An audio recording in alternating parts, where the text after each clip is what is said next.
और and also we are very much fortunate to have our All India President of Bharatiya Mazdoor. Actually, he is here to attend the Tamil Nadu State Executive Committee meeting. But fortunately, we also arranged our meeting the same day. So just after adjustment of the time, he also attended to our meeting. So next, हमारा और 3-4 post है अभी visit करने के लिए धुमाली का। तो ये दूसरा पोस्ट है वो तैयार है, आप लेके जाना है। वो तैयार है, आप लेके जाना है। तो आज मीटिंग के होने के बाद और कल भी एक मीटिंग है हमारा 3 फेज का, हमारा जगदीश्वर राव जी के साथ मैं वहीं पर भी पार्टिसिपेशन करेगा और कल दोपहर फिर विशाखापट्टनम जा रहे हैं। तो अभी हमारे धुमाल जी और हमारे मुख्य अतिथि है हमारा अखिल भारतीय विजय पांड्या जी, वो भी भाषण करेगा। नमस्कार। श्रेष्ठ उपाध्यक्ष जगदीश राव जी, प्रांत के पदाधिकारी अध्यक्ष और बोर्ड में ट्रस्ट में काम करने वाले सब कार्यकर्ता बंधु,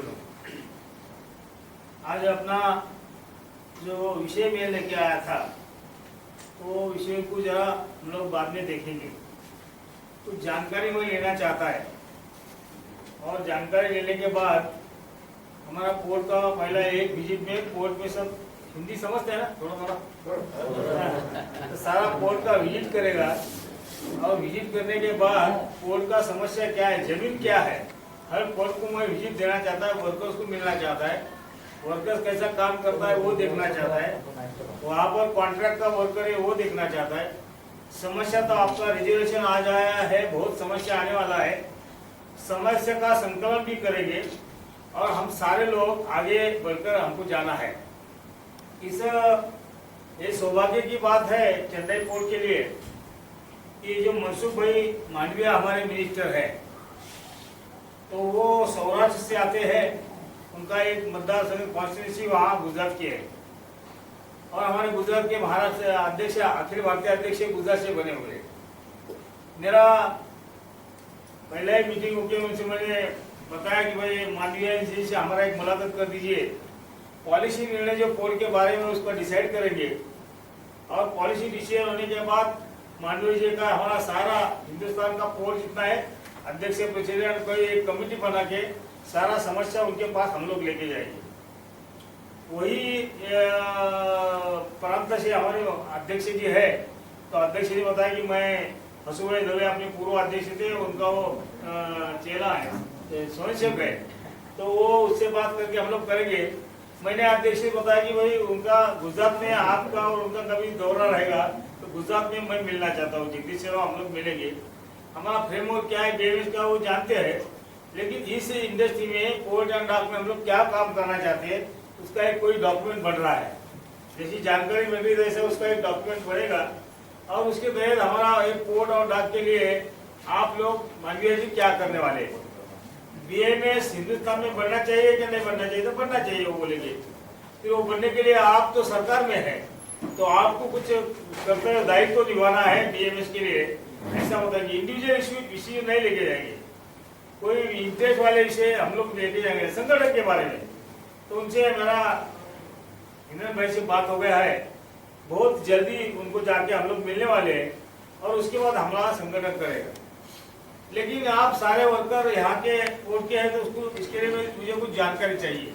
मैं फिर आऊँगा, आज तो हमको अध्यक्ष जी का सुनना है, लेकिन ये पोर्ट में काम करते मिनिस्टर कोई भी हो, कोई भी पार्टी का हो, हमारा काम करने के लिए हमारा स्ट्राइकिंग कैपेसिटी कितना है, हमारी शक्ति कितनी है, उसके ऊपर हमारा निर्भर होता है। कल मैं ये 2 पोर्ट में गया था, वहाँ पर हमारी सदस्य संख्या है, वहाँ पर बहुत कॉन्टेक्ट लोगों की समस्या है, हमारे लिए ऑफिस नहीं है, हमारा डीए फ्रीज हो गया है, हमारा मेडिकल का प्रॉब्लम है, हॉस्पिटल का प्रॉब्लम है, लेकिन ये सब प्रॉब्लम होने के हमारी शक्ति कितनी है। तो वहाँ पर देखा पूरा हिंदुस्तान में हमारा 8-9 पोर्ट में काम है, लेकिन हम 3 नंबर 4 नंबर 5 नंबर पे है। तो हमारा वर्कर का, हमारा सब लोगों का भी ये दायित्व है कि हम नंबर 1 बनना चाहिए, नंबर 2 बनना चाहिए, हमारी ताकत स्ट्रेंथ वहाँ पर बढ़ना चाहिए, हमारी सदस्य संख्या बढ़ना चाहिए। और हम जो परमानेंट संगठित वर्कर है पोर्ट पे काम करने वाले, तो इसी पोर्ट पे काम करने वाले कॉन्ट्रैक्ट वर्कर का भी इशू हम लोग को उठाना है, संगठित लोगों को उठाना है। हम लोग इसका इशू उठाएंगे तो हमारी स्ट्रेंथ बढ़ जाएगी, हमारी क्षमता बढ़ जाएगी, हमारी ताकत बढ़ जाएगी। इसलिए कोई प्लानिंग हमको करना है, तो प्लानिंग के आधार के ऊपर काम करेंगे तो हम लोग आगे जा सकते हैं। कल मैं स्पोर्ट पे था अपना 5% मेंबरशिप, कोई हम लोग उद्दिष्ट निश्चित कर सकते हैं, टारगेट निश्चित कर सकते हैं क्या कि हमारी मेंबरशिप कितनी बढ़ना चाहिए। हमारी मेंबरशिप, गवर्नमेंट का भी पॉलिसी चेंज हो रहा है, गवर्नमेंट का ऑलरेडी अपना 73% जो कि वो प्राइवेटाइजेशन हो गया है, पुराने यूनियन ने उनको मंजूरी दे दी है, आगे जाके और पोर्ट बनने वाला है, गवर्नमेंट की पॉलिसी बदलने वाली है। हमारे समस्या के साथ हमारा लोकल मैनेजर से हमको झगड़ा करना है, उसके साथ साथ हमारा पॉलिसी बीएमएस को पॉलिसी लेके गवर्नमेंट से झगड़ा करना है, और तीसरे जगह पे प्राइवेट पोर्ट आने के लिए रोकना है। तो हम लोग क्या कर सकते हैं? तो हमारी आज की जो ताकत है वो सीमित है, बड़ी कमजोर है, तो इसलिए हमको हमारी ताकत बढ़नी चाहिए। यहाँ पर देखा एचएमएस का यूनियन है, सीआईटीयू का यूनियन है, अलग अलग फैक्ट्री में, तो ताकत क्या है उनका मैं क्वेश्चन में कोई निकाला, आपको मिला रहेगा, मैं इनको देखे जाता हूँ कि ये हमने क्वेश्चन बनाया है कि वो हम लोग जानकारी लेते हैं। तो जानकारी लेने के बाद मैं 1, 2, 3, 4 महीने में हमारा नेशनल एग्जीक्यूटिव बन जाएगा, उसके कार्यकर्ता भी प्रवास करने के लिए शुरू करेंगे, प्रवासी कार्यकर्ता बन जाएंगे, हमारा पोर्ट में तो काम बढ़ेगा। तो इसलिए फिर 4 महीने या 6 महीने के बाद मैं फिर आऊँगा, उस टाइम मेरा अपना सब जो समस्या है उसकी जानकारी मैं ले लूँगा। उसके बाद हम इधर चेन्नई पोर्ट पे हमारा चेन्नई सिर्फ ध्यान देखिए, चेन्नई पे कॉन्सेंट्रेशन करके इस पोर्ट की समस्या क्या है और हम लोग कैसे सुविधा मेंबरशिप बढ़ेगा। हमारा मेंबरशिप कितना 84 है ना, कितना है 115 हमारी मेंबरशिप है। टोटल वर्कर कितना है 3,500। तो हम लोग की ताकत क्या, हमारे मैनेजमेंट एमडी कैसा सुनेगा, चेयरमैन कैसा सुनेगा, हमें ताकत बढ़ना चाहिए। अभी जो है कि हमारा मेंबरशिप बढ़ना है तो फिर दूसरा कोई रिक्रूटमेंट बढ़ेगा होगा और हमारा यूनियन का मेंबर रहेगा, ऐसा कोई पॉसिबिलिटी नहीं है। तो हमारी मेंबरशिप बढ़ाना है, माने सीआईटीयू, इंटर, एचएमएस का यूनियन का वर्कर मेंबर को हमको लेके आना है, उसको हमारा हाईजैक करना है। तो उसके लिए कोई प्लानिंग बनानी चाहिए, उसके लिए कुछ योजना बनानी चाहिए। तो उसके लिए मैं फिर आऊँगा, अपने जो पदाधिकारी है 10 और 11 को हम लोग बम्बई में बैठने वाले, तो चेन्नई पोर्ट में फिर एक टाइम आऊँगा, तो वो हमको करना है। मैं कल गया विशाखापट्टनम, तो पोर्ट में खुद जाके आया, अंदर एक गेट में 5 गेट नंबर 5 से अंदर जाके आया, एडमिनिस्ट्रेशन का जाता है, मैं घूम के आया, देख के आया। वहाँ पर 2,000-3,000 वो कॉन्ट्रैक्ट का लोग काम करता है, तो हमारा मेंबर बन सकता है कि नहीं बन सकता है? उसको मेंबर बनाएंगे तो उसको निकाल देगी मैनेजमेंट, लेकिन हम इशू उठा सकते हैं। हमारा परमानेंट वर्कर इशू उठाएंगे तो फिर वो वहाँ पर हलचल हो जाएगी, मैनेजमेंट पे दबाव आएगा और हमारी ताकत भी बढ़ेगी। इसलिए वो कॉन्ट्रैक्ट के लेवल में भी हमको काम करना है या नहीं करना है, 10-11 तारीख को मीटिंग करेंगे। शायद अपना सब कॉन्स्टिट्यूशन जो है, अपनी घटना है, उसको बदलाव लाना पड़ेगा कि हमारे ये मेंबर कौन हो सकता है। तो हमारा परमानेंट वर्कर है, कोर्ट में काम करने वाला वर्कर अपना बॉयलर में, वो बॉयलर को बदलता अगर कॉन्ट्रैक्ट का हम लोग कर सकते हैं, गवर्नमेंट का कोई दिक्कत नहीं है, जरूर बढ़ सकते हैं। Worker in the port, worker in the contract मजदूर महासंघ के फेडरेशन के अखिल के अध्यक्ष श्री भवानी शंकर जी, तमिलनाडु स्टेट के अध्यक्ष श्री डॉक्टर स्वामी और प्रदेश के ही पदाधिकारी गोपालन जी और जिले के पदाधिकारी और हमारे चलवराज जी और चेन्नई पोर्ट ट्रस्ट हमारा पीएमएस यूनियन के भाई जी चले गए थे, आएंगे तो पर वैसे ही हमारे सुरेश पाटिल जी जो जेएनपीडी से आया, पीछे आगे से पीछे चले गए।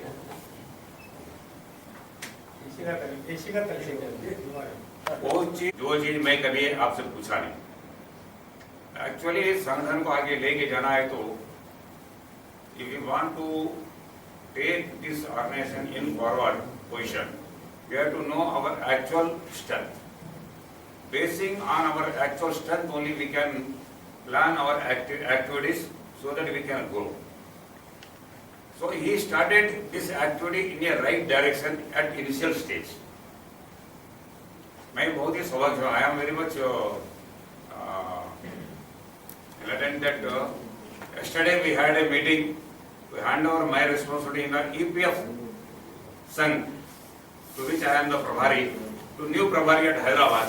There our newly elected National General Secretary Vinay ji is there. And today while I am handing over this Chennai Port activity from my side to Annaji, our newly elected National President, Hiranand Pandya is there. It is my wish that both have been in my meetings. So, two, three things are there. I want to remind in front of our Hiranand Pandya, because already our Annaji, Dhumaji has hinted that our new minister, because we got new Prabhari, we got new All India President, we got new shipping minister. So in तीनों बीच अच्छा तालमेल है, good coordination that is there. So I want to bring 2-3 issues only, nothing more, because in Chennai Port, after a long struggle in BMS port history, we got recognition by legal way, not a strength way, but a legal way in Chennai only. And basing on Chennai, we had taken the fight to ministry level, and our federation, including all our unions in all ports, we got the recognition. Though we have no strength, frankly speaking, though we have no strength, but on technical ground and legal ground, we got the recognition as a federation and as a unions in all the major ports. And we got the seat in the BWRC also. And first time in this wage agreement, our representative has also been signed. This first time it is. This is the achievement of BMS. And this achievement started from Chennai. It's a pride for the Chennai Port BMS Union. But where we stand, the recognition that we got, though in writing, but in verbal it's a with a condition, with the previous minister, that we are getting a recognition on technical ground, which is not to be supposed to be given, but with this recognition, we have to grow your membership and strengthen your organization. This is a condition. And I told in every meeting of the federation that this recognition is not a permanent status. Any day it may go. So we have to strengthen our union by virtue of membership. As rightly said by Sri Annaji, that we have to grow our membership, but there is no recruitment. If I ask you, you will tell that no recruitment, who will come? But we have to grab the membership from other unions, showing their failures. Even though they failed, why they should be there? So we have to encourage, we have to teach them, and we have to tell them how those unions have been failed to protect the interest of major ports. On 26th, there is an All India strike. It is a politically motivated strike. I think in Chennai Port also other unions called for the strike, telling that we are opposing major port trust bill. What is it major port trust bill? Converting this major port trust into a corporations. Why you are opposing? No, by turning this major port trust into corporations, they will go for privatization by virtue of dissonance. Letters are there from the management side and the government side. But in the Port Trust Act, labor representatives also is there through labor representatives in all the major ports.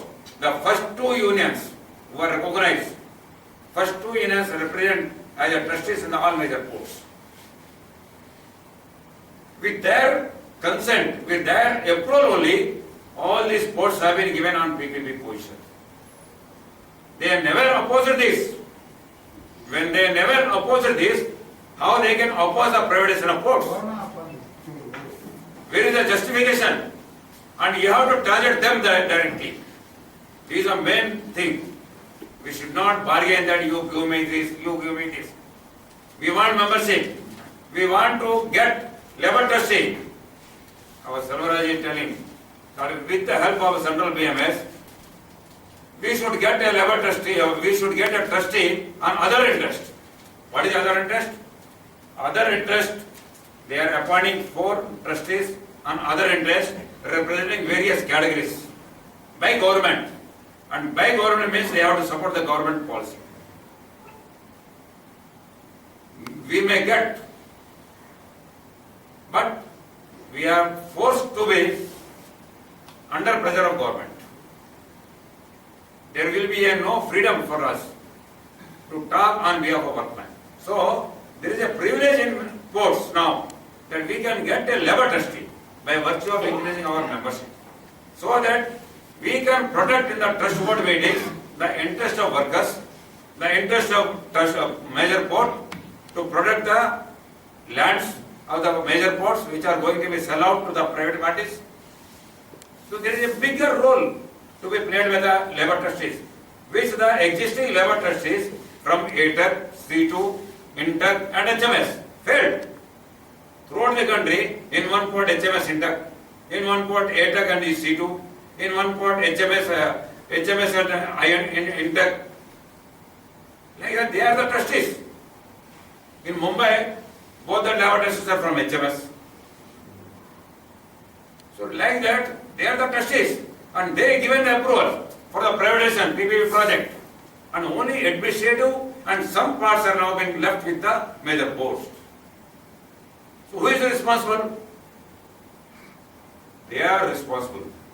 AITC, CITU, INTC and HMS, they are the responsible for all this privatization.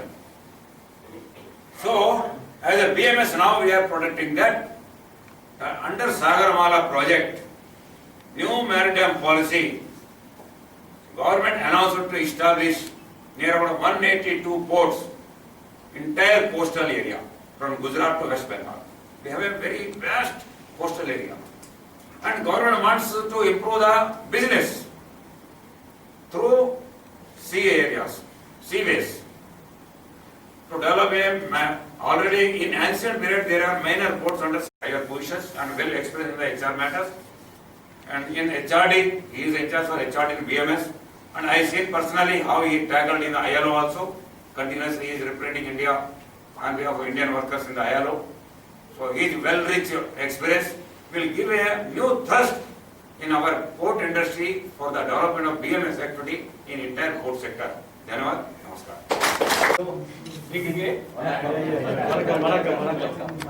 अपने इस कार्यक्रम में अपने भारतीय मजदूर वगैरह देखते हैं उद्योग प्रभारी और महाराष्ट्र भारतीय मजदूर संघ के अध्यक्ष अन्ना कुमार जी, अपने तमिलनाडु प्रदेश के अध्यक्ष माननीय चिदम्बरम जी, हमारे इस पोर्ट के इस चेन्नई पोर्ट के अध्यक्ष गोपालन जी, चेन्नई पोर्ट के महामंत्री सौराराज जी और सभी भाई, आप सभी कार्यकर्ता बंधुओं से मिलकर खुशी हुई, गौरव से, गौरव हिंदी एंड तमिल से अच्छा इसलिए लगा कि अभी प्रवास सारा शुरू किया है और डिफरेंट इंडस्ट्रीज में जाना, यहाँ पर आना हुआ, आपका बैठक था, जगदीश्वर राव जी बताया कि है तो चलो बहुत अच्छा है, जाके मिलेंगे, आप सबसे बात करेंगे, तो एक अच्छा आप लोगों से मिलना हो गया, अच्छा रहा। नहीं तो ये कब अपॉर्चुनिटी मिलता पता नहीं, इसीलिए सारे लोगों के दर्शन हो गए तो अच्छा है। अब दर्शन हो गए तो वही मार्गदर्शन है, उसी से ही होता है, बाकी कुछ नहीं। ज़्यादा कुछ समझने की आवश्यकता नहीं है, बट फिर भी क्या है, मेरे लिए अच्छा अवसर प्राप्त हो गया जब मेरी ही यहाँ उपस्थित रहते हुए, जैसे कहते हैं इंडस्ट्रीज में कहीं जाते हैं ना कि on going president welcoming president, तो आपके अधिकारी जा रहे और नए अधिकारी आ रहे, दोनों एक साथ रहना बहुत कम समय ऐसा प्राप्त होता है। बट माननीय जगदीश्वर राव जी इतना साल अच्छा कोर्ट का काम किया है, प्रभार होते हुए हर जगह देखना, काम करना, और यहाँ तक कि भी फर्स्ट अपना चेन्नई पोर्ट को एक रिकग्निशन दिलाना, ये बहुत बड़ी बात है, बहुत बड़ी उनकी उपलब्धि है जो आप सब ने साथ देकर दिलवाई है। तो ऐसे बहुत अच्छे अच्छे काम यहाँ पर अपने हुए हैं। विश्वास है कि प्रश्न हमारे हमेशा रहेंगे, प्रश्न नहीं रहेंगे तो फिर आपका स्थान नहीं रहेगा। अब प्रश्न कितने जल्दी होंगे ये एक दूसरा भी बिंदु, प्रश्न कितने समय के बाद होगा एक तीसरा बिंदु। समझना हमको ही है कि किस प्रकार से इनमें से बाहर आना। जब ये पोर्ट शुरू हुआ तब ये प्रश्न नहीं था, पीपीपी का जो बात कर रहे हैं सिद्धेश्वर राव, होने के बाद आज हो गया। अभी अभी बताया गुजरात में भी अपना पोर्ट में यूनियन है, मैरीटाइम बोर्ड जो है जीएमबी करके, सबसे अधिक संख्या है और अच्छा रिकग्नाइज यूनियन है, अच्छा कार्यरत भी है। वहाँ पर भी आप जैसे सारे अच्छे कार्यकर्ता और अच्छा कार्य देख रहे हैं। कंडला के बड़ा पोर्ट है, वहाँ पर अपना इतना नहीं है, लेकिन कुछ साल पहले कुछ लोग थे, इसमें से हमने दूसरे एंगल से जो वहाँ के ट्रस्टी थे प्रेम कुमार लालवाणी जी करके, उनको ट्रस्टी में रखा है, वो हो गया। अब उसी समय इतना नहीं था कि हमारे पास भी कुछ ट्रस्टी के इतने सारे अच्छे काम उसके द्वारा हो सकते हैं। आज हमें पता चल रहा है कि अगर ट्रस्टी में हो जाए तो इतने अच्छे काम हो सकते हैं। तो जगदीश्वर राव जी से तो अनुरोध करूंगा कि भले ही हमने इनका सेक्टर एक बदला है, क्योंकि वो भी एक आवश्यक सेक्टर है, और पूरे भारतवर्ष के सोशल सिक्योरिटी सेक्टर है, इनके सेक्टर इंचार्ज है, जितने रिटायर्ड वगैरह पेंशनर्स के यूनियन होंगे वो उनके साथ होंगे। इस प्रकार से सोशल सिक्योरिटी की जो स्कीम्स आती है बहुत सारा, क्योंकि अभी आवश्यक हो गया, इनका देखेंगे, लेकिन वो देखते हुए साथ में भी हम सबको थोड़ा रास्ता दिखाएंगे, किस प्रकार से कुछ उनका अनुभव है वो ऐसे जाया नहीं जाएगा, तो मतलब रास्ता जैसे मिलेगा चले। एक अच्छी बात भी है कि आप लोगों के लिए जो आवश्यकता है, हमको छोड़ेंगे किसी को भी कहीं छोड़ना नहीं है। अब आपने मुझे नहीं छोड़ा, यहाँ तक ला दिया तो हम किसी को नहीं छोड़ेंगे। एक जुझारू अपने नेता आवश्यकता थी, ऐसे उद्योग के प्रभारी माननीय अन्ना धुमाल जी आपके साथ अभी कार्य करेंगे। महाराष्ट्र में कार्य करते हुए नीचे स्तर पर बहुत अच्छी तरह से जुझारूपन से लड़ते लड़ते उन्होंने कार्य किया है। तो मुझे विश्वास है कि जैसे अभी हम बात कर रहे थे, जैसे माननीय जगदीश्वर राव जी ने अच्छा बताया कि लीगल और बैटल बेस्ड करते करते हमारी स्ट्रेंथ कम है तो भी हम रिकग्नाइज हुए हैं। तो एक अच्छा है कि अगर इनके अगुवाई में हम लोग कैसे बैटल कर सकता, मतलब लीगल बैटल एक हो गया, अभी फील्ड का बैटल कैसे करना एक अच्छी तरह से होगा। और आपकी जितनी शक्ति बनती है उसमें सारे लोग फिर प्रणाम करते हैं। जैसे हम नमस्कार कहते हैं तो वो चमत्कार के बिना नमस्कार नहीं, फिर वो नहीं करेगा। तो जितना चमत्कार दिखाने की आवश्यकता है उतना हम लोग दिखाएंगे, आवश्यकता पड़ने पर वो हमारे।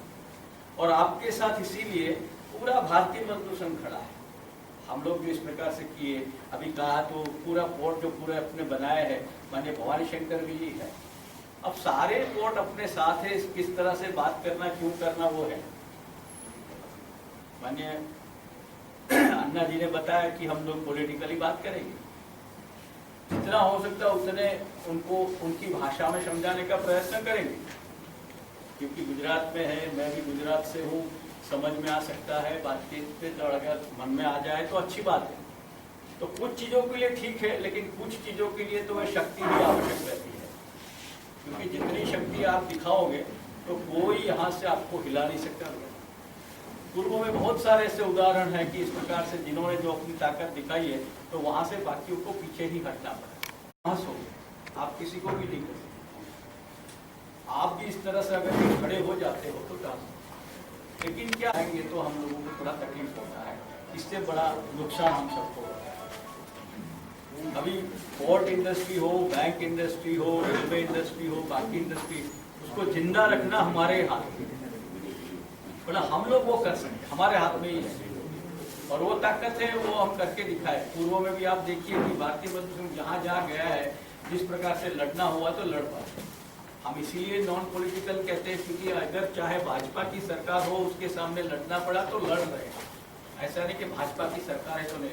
वैसे अगर कांग्रेस की सरकार आई तो कुछ नहीं लड़ना। जैसे जगदीश राव जी ने भी अच्छे उदाहरण दिए हैं कि आप वहाँ बैठे हैं, आपकी सरकार भी बैठी है, हाथ है, इसलिए मुझे नहीं बोलना। तो हम में वो कुछ परहेज नहीं है कि हम लोग इस अपने प्रभाव में है पॉलिटिकल के, इसके आधार पर हम लोग कुछ कर पाएंगे। तो ये परहेज न होने के कारण हम आज़ाद है तो हम लोग कुछ भी कर सकते हैं। अब इसीलिए हमारे पास थोड़ा बहुत भी अगर ताकत हम लोग इकट्ठा कर पाते हैं तो वो अच्छी तरह से हम लोग करेंगे। अभी हमारे यहाँ भी आप देखेंगे कि जितना कमाई हम लोग करके लाते हैं, क्या हम लोग उसको थोड़ा दिखाई पड़ाते थे, क्या करा सकते हैं, क्या ऐसा नहीं, क्योंकि हर एक के मन में लाना पड़ता है। वेतन मिनिमम वेज क्या है, आप भी खुश होंगे, क्योंकि क्या है कि अभी तक हम लोग चाहते थे कि 94% 94% of total workforce working in unorganised sector, हम आप जैसे 6-7% लोग हैं। अब सभी को वो मिनिमम वेजेस नहीं प्राप्त हो रहा है। अब क्या है, इसीलिए उनको भी ये मिनिमम वेज कोड प्रोवाइड करता है कि इन सबको भी मिनिमम वेजेस मिले। दूसरा ऐसा कोड बना है सोशल सिक्योरिटी कोड, जो हम अभी बात करें कि इसीलिए ज्यादा जिम्मेवारी माने जगदीश्वर अभी को। तो सोशल सिक्योरिटी कोड भी वैसा है कि इतने सालों में कहीं किसी सरकार ने ये सोचा नहीं कि करना चाहिए, किसी ऐसे यूनियनों ने भी बताया नहीं करना चाहिए, जबकि हम तो जलगांव राष्ट्रीय अधिवेशन से कर रहे हैं कि सोशल सिक्योरिटी फॉर ऑल, मतलब सबको मिलना चाहिए, छोटे से छोटा हो या बड़े से बड़ा हो। अब ये सारा कार्य अनऑर्गेनाइज सेक्टर्स के जो आपके यहाँ भी काम करते हैं उसके लिए भी होना है। तो एक बार ये बंधु हो जाता है सोशल सिक्योरिटी यानी पीएफ, ग्रेच्युटी, पेंशन, ये सारे, तो बहुत उनके लिए एक उच्च कक्षा का कार्य हो सकता है। अभी यहाँ चेन्नई आए तो मुझे भी कुछ लोग ऐसे बता रहे थे, उनका भी आय ज्यादा है, बट वो लोगों से बात करते कि साहब अगर हमको क्या है, हमारा आज का हमारा इनकम कम करना पड़ा तो चलेगा, लेकिन आने वाले दिनों में हमको जो ऐसे पेंशन जो मिल रहा है वो पेंशन हमें को ज्यादा चाहिए, इसके लिए जो भी कुछ करना है हम लोग करने के लिए तैयार है। इस प्रकार की दूसरी स्कीम है, तीसरी स्कीम की ऐसे मेरे सामने रख रहे हैं। अगर ये हो जाता है तो हमको, यानी कहने का मतलब ऑल फील्ड के सोशल सिक्योरिटी का रखें। इसके अंदर और भी बिंदु है कि जो अभी अभी हम लोगों ने सोचा, कोविड-19 बड़ी महामारी पैंडेमिक सिचुएशन खड़ी हो गई, तो उसके अंदर आप सब लोगों ने भी पहचाना कि the health insurance is very important. मतलब हम सबके लिए health is very important and particularly after the retirement superannuation it is more essential for us. तो उसको कैसे बनाएंगे? देखो अच्छा है, मैंने जगदीश्वर राव जी ने पीएफ पे बोर्ड में भी काम किया as a trustee, central board of trustees. दो बिंदुओं पर अच्छा काम किया है कि एक हेल्थ का ऐसी स्कीम क्या होनी चाहिए, उस पर स्टडी करके कुछ बिंदु है, अभी तय फाइनल नहीं कर पाए, लेकिन एक बिंदु बनाया ऐसा ऐसा है। और दूसरा भी इसी प्रकार से उन्होंने अनऑर्गेनाइज के लिए, ऑर्गेनाइज के जहाँ पर भी होता है वो है, वो भी अच्छा करके दिया है। जैसे आप लोग को जानकारी होगा कि अगर आप पीएफ के सदस्य हैं, पीएफ आप भरते हैं, कटवाते हैं, तो एक ईडीएलआई ऐसी स्कीम है, उसका ऑटोमेटिकल आपको बेनिफिट मिलता है। उसमें केवल सरकार पैसा देती है, ना एम्प्लॉयर देता है ना एम्प्लॉय देता है, only the contribution from government. अब उसकी राशि इन्होंने बढ़ा दी है, it has gone up to 7 lakh rupees, बहुत अच्छी राशि। द अनऑर्गेनाइज्ड सेक्टर जिसमें आपके कॉन्ट्रैक्ट कामदार है, उसको आप जोड़ने की बात करोगे, इनके लिए कम से कम अगर पीएफ मिल जाता है, in case of death they will be able to get 7 lakh rupees. और दूसरी जो प्रधानमंत्री की योजना आई है, जो अगर आप 12 रुपये पर एनम यानी 1 रुपये पर मंथ इतना भर देंगे, अकाउंट्स कर देंगे, अगर भरेंगे तो इन case of death 2 lakh rupees है सर। तो अगर कोई हमारा बंदा इसमें जाता है तो इस प्रकार की व्यवस्था के कारण 9 लाख रुपए तक इस प्रकार से आराम से मिल सकते हैं। ठीक है, but this is what social security हम लोगों को इस प्रकार से करना है, सबके लिए इस प्रकार से बात होती है। तो ये दो कानून बड़े महत्व के आ रहे हैं, उसके अंदर बहुत अच्छी बात है। कुछ ऐसी भी है उसमें थोड़ी कठिनाइयाँ त्रुटियाँ है, उस त्रुटियों का भी कैसे दें। बाकी जो दो कानून में है थोड़ा तकलीफ है, वो भी किस प्रकार से किया जा सकता है। लेकिन आप और सबके मन में बाकियों की तरफ से क्या आता है कि सब कोड बेकार है, सब कानून बेकार है, तो अभी तक का क्या था? और अगर बेकार है तो आप बात कर रहे हैं तो पहले से क्या कर रहे थे आप? कम्युनिस्ट लोगों की सरकार वेस्ट बंगाल में कितने सालों से, केरल में कितने सालों से, what did you do their? वहां तो आपके आका सब बैठे ही थे, कुछ किया नहीं आपने, वहां तक कुछ लेके नहीं आया अभी तक। और अभी जब कुछ मिल रहा है हमारे कहने पर, हम लोग कह रहे हैं कुछ मिल रहा है, तो उसको सही तरह से प्रोजेक्ट नहीं किया जाता। It's not in a perspective way properly. But वो लाइए कि जहां तकलीफ है, त्रुटियां है, उसको दुरुस्त करना है।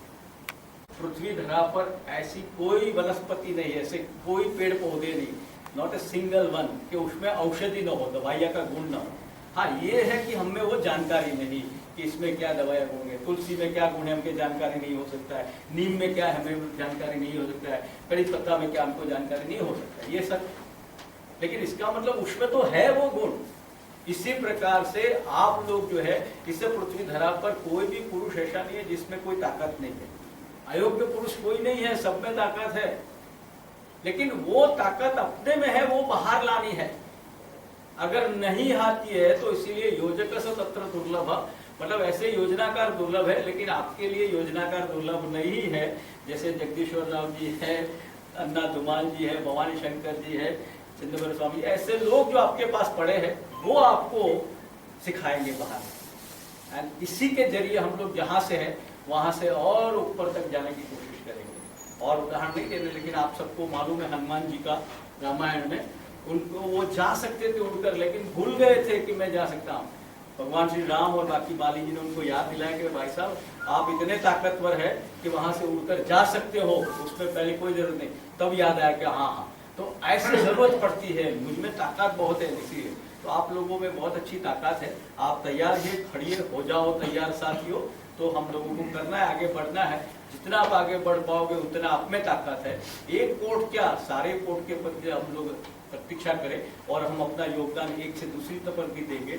और लोग देख के नजर निगाहों में कि कोई एक आगे निकल गया है लीडर, तो कारवा अपने आप छूटता जाएगा, चलते ही रहेंगे लोग। तो आप इस प्रकार से चलिए, आगे बढ़िए। मेरी आप सबको बहुत शुभकामनाएं है। और जहाँ तक मुझे भी जो जिम्मेवारी को वहन करना है, उसके साथ साथ आप लोगों का भी जितना सहयोग करना उतना सहयोग करने के लिए तैयार है। इतनी बात कहते हुए आप सबको शुभकामनाएं देते हुए विराम करता हूँ। धन्यवाद। भारत माता। मैं भारतीय मजदूर संघ अखिल भारतीय अध्यक्ष के नाते आज चेन्नई में प्रवास हुआ है। चेन्नई के हमारे जितने भी कार्यकर्ता बंधु, उनके साथ बैठक, फिर और एक अधिक बैठक अपने कोर्ट के कर्मचारी बंधुओं के साथ। और इस कारण पूरे सारे भारतवर्ष का दौरा करना आवश्यक है। इसके जरिए आज चेन्नई में आया हूँ। कुछ बिंदु पर बातचीत हुई, उसकी बात मैं करना चाहता हूँ। अभी अभी भारत में 4 कोड पर चर्चाएं चल रही है। पहले पता था कि सारे जो 44 कानून है, 44, उस सबको मिला के इस 4 कानून बन रहे। बाद में तय हुआ कि उसमें से 29 कानून से बना के 4 कोड तय।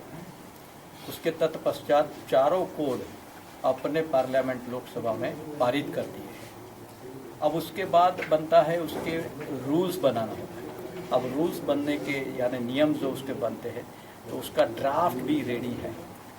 एक तो ड्राफ्ट रूल्स जो पहला कोड है, जिसको मिनिमम वेज कोड कहते हैं, न्यूनतम वेतन का, उसका रूल्स भी तैयार हो गया, कोड भी तैयार। बाकी 2 जो और कानून है, एक तो IR कोड और तीसरा occupational safety and health and working condition, उसके भी जो प्रारूप रूल्स है वो भी बाहर आ गए। और चौथा कोड जो है सोशल सिक्योरिटी कोड, वो सोशल सिक्योरिटी कोड के भी प्रारूप नियम जो है वो भी आ गए। अब सारे ट्रेड यूनियन एंड बाकी सभी लोगों को उस पर जितनी अपनी आपत्तियां है या इस प्रकार से जोड़ना है बात, उसकी बारी आ रही है, उसके बीच में बात करना है। सभी टेंडर अपने अपने कर रहे हैं, सरकार भी सभी से वार्ता करते हुए इस प्रारूप ड्राफ्ट को रखा है। अब सभी से वार्ता करने के बाद आने वाले दिनों में किस प्रकार से होगा, इसलिए हम ये चाहते हैं कि कुछ उसमें प्रावधान अच्छे हैं, जैसे मिनिमम वेज कोड में सभी लोगों के लिए न्यूनतम वेतन एक देना मिलना होगा, ये एक आवकार्य बात है।